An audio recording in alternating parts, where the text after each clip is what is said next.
Hello, I am Philosopher on Couch, here to read The Prince by Niccolo Machiavelli, translated by W.K. Marriott.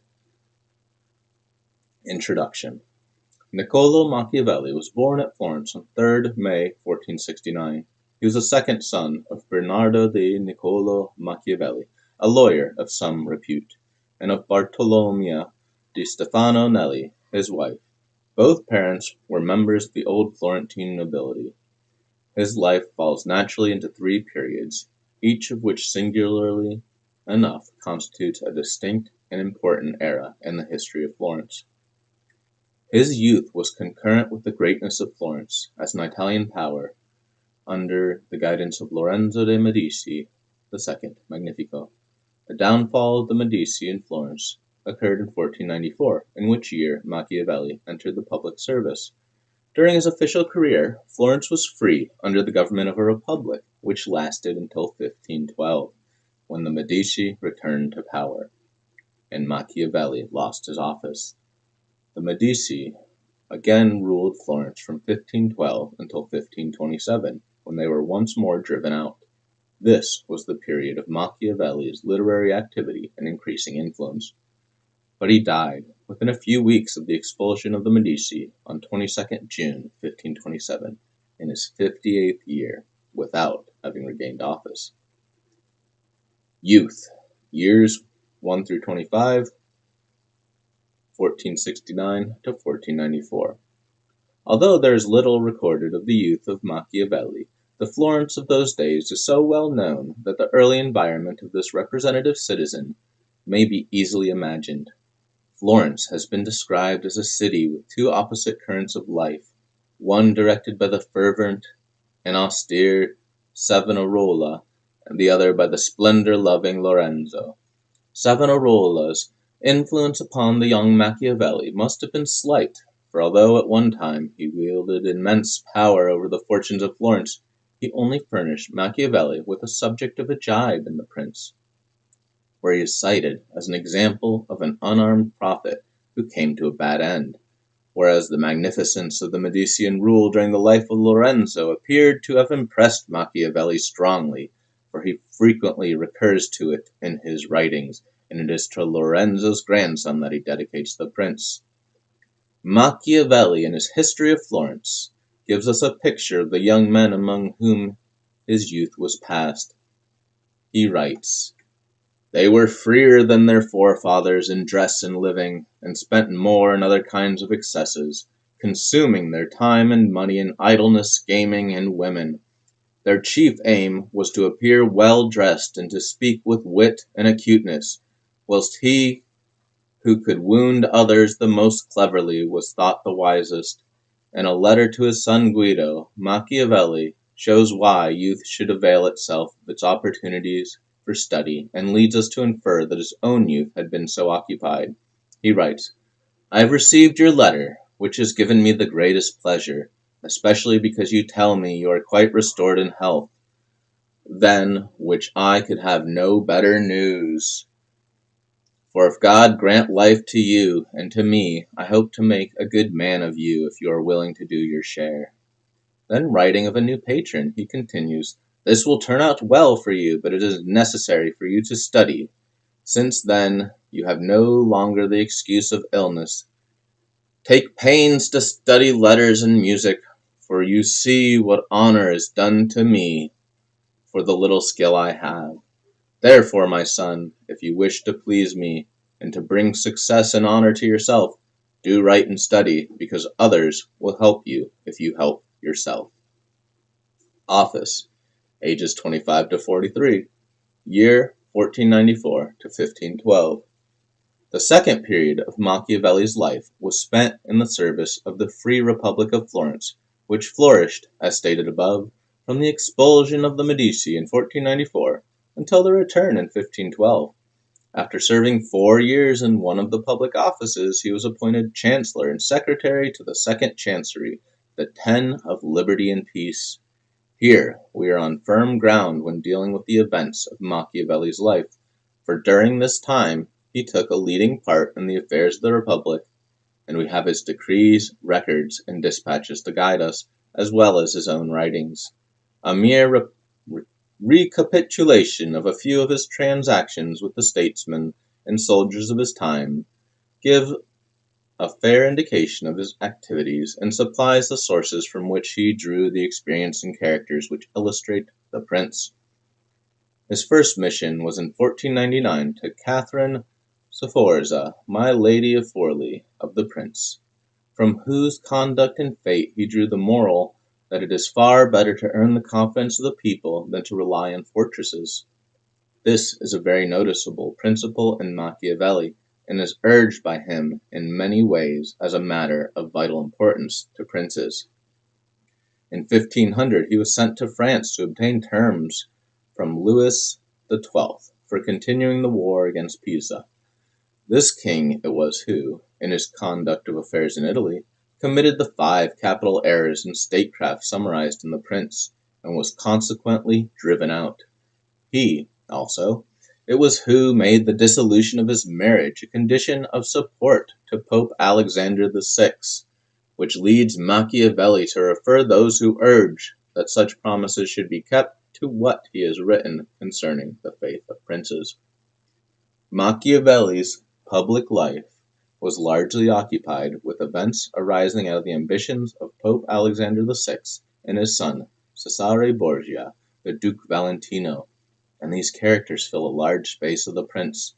Machiavelli never hesitates to cite the actions of the Duke for the benefit of usurpers who wish to keep the states they have seized.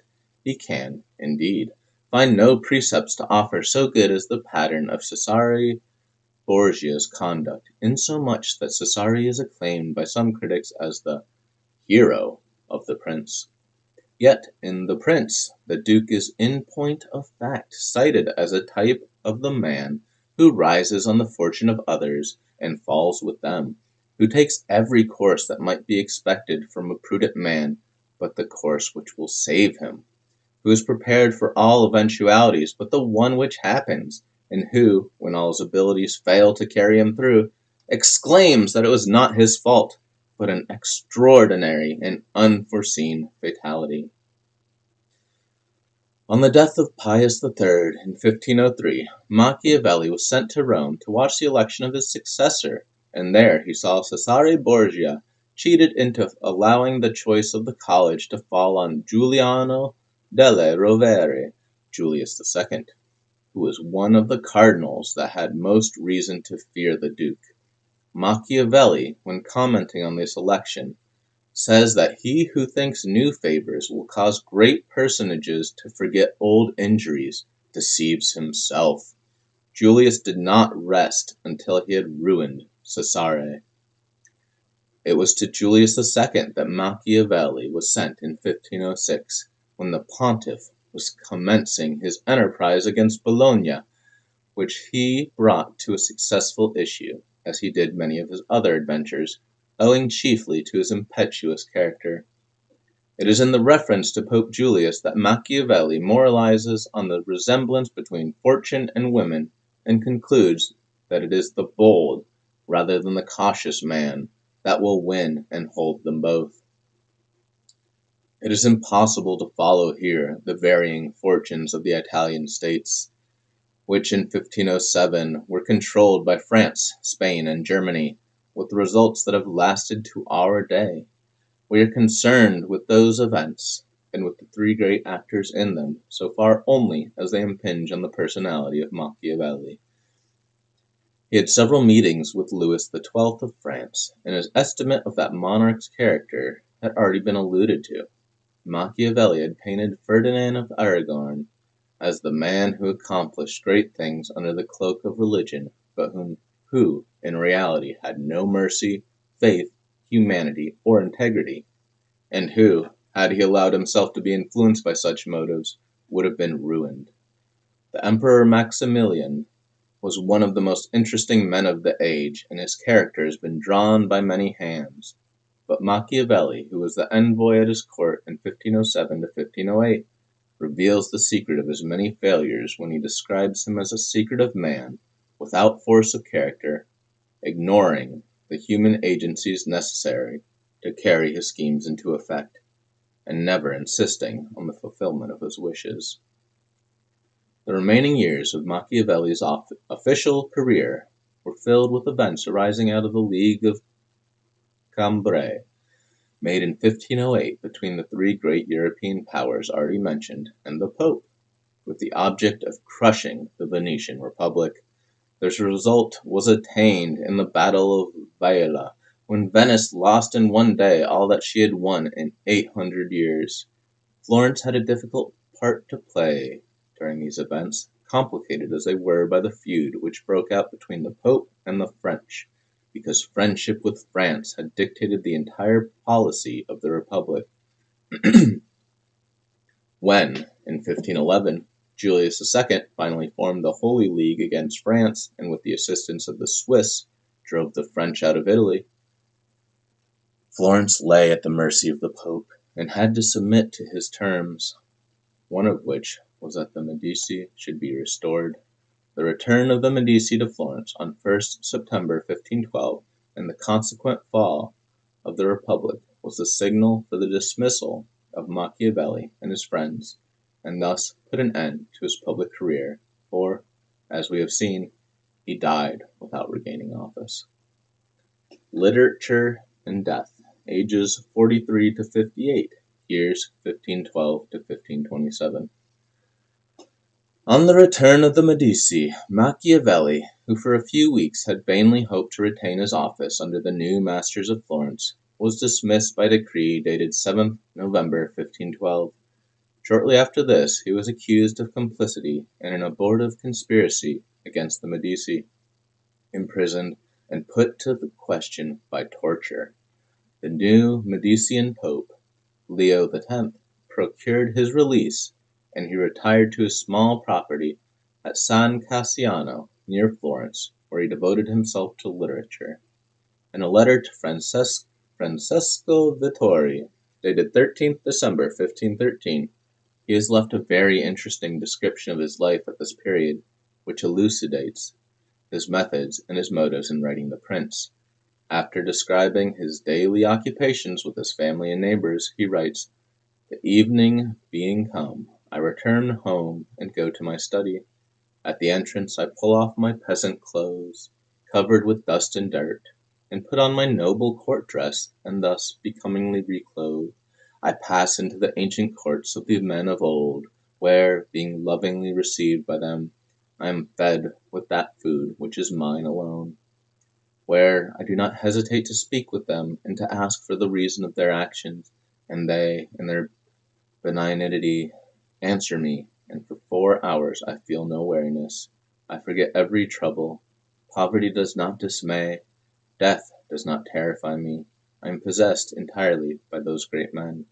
And because Dante says, 'Knowledge doth come of learning well retained, unfruitful else,' I have noted down what I have gained from their conversation, and have composed a small work on Principalities, where I pour myself out as fully as I can in meditation on the subject, discussing what a principality is, what kinds there are, how they can be acquired, how they can be kept, why they are lost. And if any of my fancies ever pleased you, this ought not to displease you, and to a prince, especially to a new one, it should be welcome. Therefore I dedicate it to his magnificent Giuliano. Filippo Casaviccio has seen it. He will be able to tell you what is in it, and of the discourses I have had with him. Nevertheless, I am still enriching and polishing it. The little book suffered many vicissitudes before attaining the form in which it has reached us. Various mental influences were at work during its composition. Its title and patron were changed, and for some unknown reason it was finally dedicated to Lorenzo de Medici. Although Machiavelli discussed with Casaviccio whether it should be sent or presented in person to the patron, there is no evidence that Lorenzo ever received or even read it. He certainly never gave Machiavelli any employment. Although it was plagiarized during Machiavelli's lifetime, The Prince was never published by him, and its text is still disputable. Machiavelli concludes his letter to Vittori thus, "And as to this little thing, his book, when it has been read, it will be seen that during the 15 years I have given to the study of statecraft, I have neither slept nor idled. and men ought ever to desire to be served by one who has reaped experience at the expense of others. And of my loyalty none could doubt, because having always kept faith, I could not now learn how to break it. For he who has been faithful and honest, as I have, cannot change his nature, and my poverty is a witness to my honesty. Before Machiavelli had got the prince off his hands, he commenced his Discourse on the First Decade of Titus Livius, which should be read concurrently with the prince. These and several minor works occupied him until the year 1518, when he accepted a small commission to look after the affairs of some Florentine merchants at Genoa. In 1519, the Medici rulers of Florence granted a few political concessions to her citizens, and Machiavelli, with others, was consulted upon a new constitution, under which the Great Council was to be restored, but on one pretext or another it was not promulgated. In 1520, the Florentine merchants again had recourse to Machiavelli to settle their difficulties with Lucca. But this year was chiefly remarkable for his re-entry into Florentine literary society, where he was much sought after, and also for the production of his Art of War. It was in the same year that he received a commission at the instance of Cardinal de' Medici to write the History of Florence, a task which occupied him until 1525. His return to popular favor may have determined the Medici to give him this employment, for an old writer observes that an able statesman out of work, like a huge whale, will endeavor to overturn the ship unless he has an empty cask to play with. When the history of Florence was finished, Machiavelli took it to Rome for presentation to his patron, Giuliano de' Medici, who had in the meanwhile become pope under the title of Clement VII. It is somewhat remarkable that, as, in 1513, Machiavelli had written the prince for the instruction of the Medici after they had just regained powers in Florence, so, in 1525, he dedicated the history of Florence to the head of the family, when its ruin was now at hand. In that year the Battle of Pavia destroyed the French rule in Italy, and left Francis I a prisoner in the hands of his great rival, Charles V. This was followed by the sack of Rome, upon the news of which the popular party at Florence threw off the yoke of the Medici, who were once more banished. Machiavelli was absent from Florence at this time, but hastened his return, hoping to secure his former office of secretary to the Ten of Liberty and Peace. Unhappily, he was taken ill soon after he reached Florence, where he died on 22nd June 1527. The man and his works. No one can say where the bones of Machiavelli rest, but modern Florence has decreed him a stately cenotaph in Santa Croce, by the side of her most famous sons, recognizing that, whatever other nations may have found in his works, Italy found in them the idea of her unity and the germs of her renaissance among the nations of Europe. Whilst it is idle to protest against the world-wide and evil signification of his name, it may be pointed out that the harsh construction of his doctrine, which this sinister reputation implies, was unknown to his own day, and that the researches of recent times have enabled us to interpret him more reasonably. It is due to these inquiries that the shape of an unholy necromancer, which so long haunted men's visions, has begun to fade.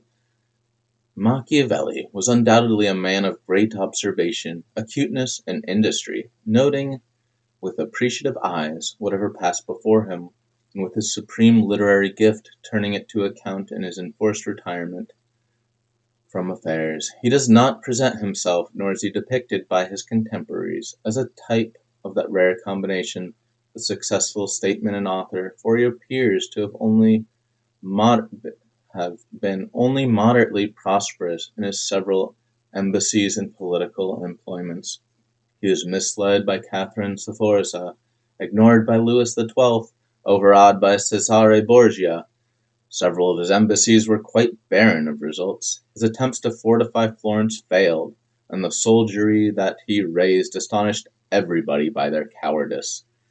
In the conduct of his own affairs he was timid and time-serving. He dared not appear by the side of Soderini, to whom he owed so much, for fear of compromising himself. His connection with the Medici was open to suspicion, and Giuliano appears to have recognized his real forte when he set him to write History of Florence, rather than employ him in the state, and it is on the literary side of his character, and there alone, that we find no weakness, no failure. Although the light of almost 4 centuries has been focused on the prince, its problems are still debatable and interesting, because they are the eternal problems between the ruled and their rulers. Such as they are, its ethics are those of Machiavelli's contemporaries, yet they cannot be said to be out of date so long as the governments of Europe rely on material rather than on moral forces. Its historical incidents and personages became interesting by reason of the uses which Machiavelli makes of them to illustrate his theories of government and conduct. Leaving out of consideration these maxims of state, which will furnish some Europeans and Eastern statesmen with principles of action, the prince is bestrewn with truths that can be proved at every turn. Men are still the dupes of their simplicity and greed, as they were in the days of Alexander VI. The cloak of religion still conceals the vices which Machiavelli laid bare in the character of Ferdinand of Aragon. Men will not look at things as they really are, but as they wish them to be, and are ruined. In politics, there are no perfectly safe courses. Prudence consists in choosing the least dangerous ones. Then, to pass to a higher plane, Machiavelli reiterates that although crimes may win an empire, they do not win glory. Necessary wars are just wars, and the arms of a nation are hollowed when it has no other resource but to fight. It is the cry of a far later day than Machiavelli's that government should be elevated into a living moral force, capable of inspiring the people with a just recognition of the fundamental principles of society. To this high argument, the prince contributes but little.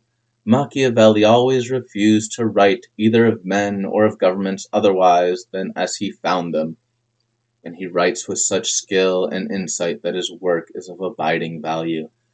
But what invests the prince with more than a merely artistic or historical interest is the incontrovertible truth that it deals with the great principles which still guide nations and rulers in their relationship with each other and their neighbors.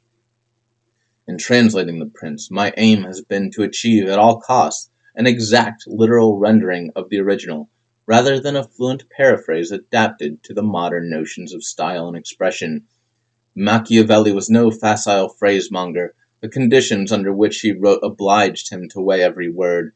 His themes were lofty, his substance grave, his manner nobly plain and serious. Quaes eo fuit unquam in partiundis rebus, in defiendis, in explanandis pressior.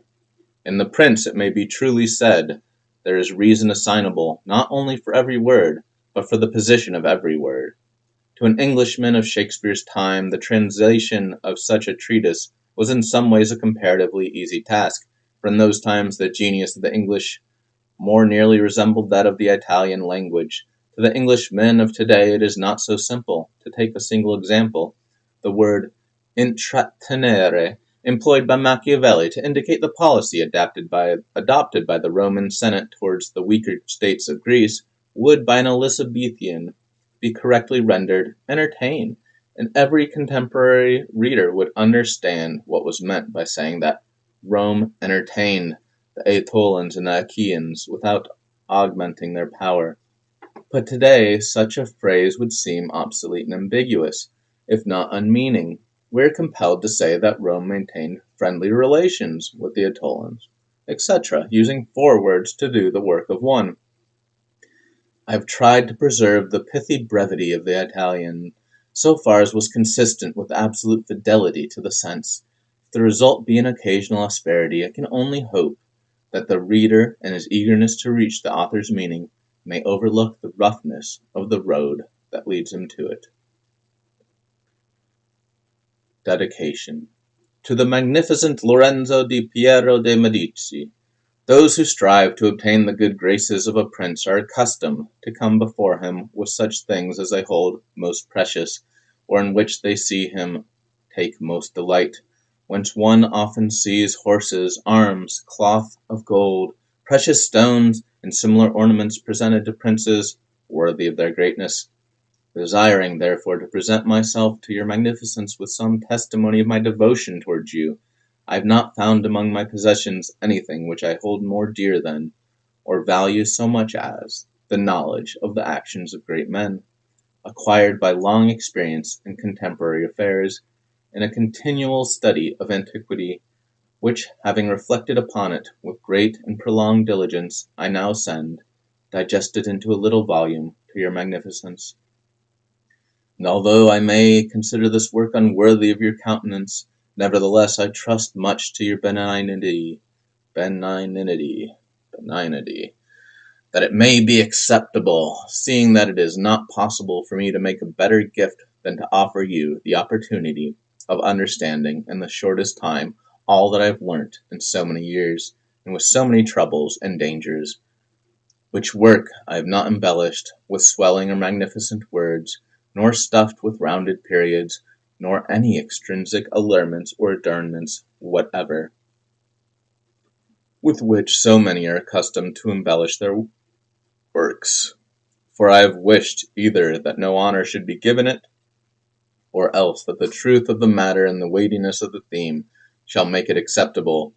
Nor do I hold with those who regard it as a presumption if a man of low and humble condition dare to discuss and settle the concerns of princes, because, just as those who draw landscapes place themselves below in the plain to contemplate the nature of the mountains and of lofty places, and in order to contemplate the plains place themselves upon high mountains, even so, to understand the nature of the people, it needs to be a prince, and to understand that of princes, it needs to be of the people.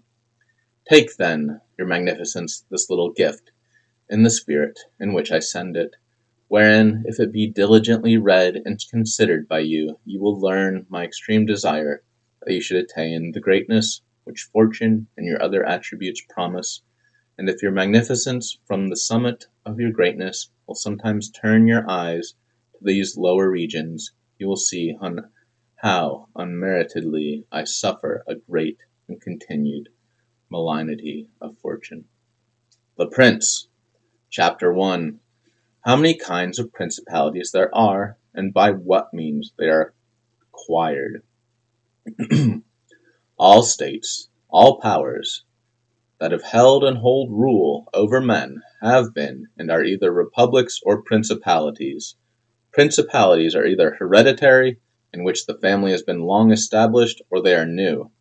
The new are either entirely new, as was Milan to Francesco Sforza, or they are, as it were, members annexed to the hereditary state of the prince who has acquired them, as was the kingdom of Naples to that of the King of Spain.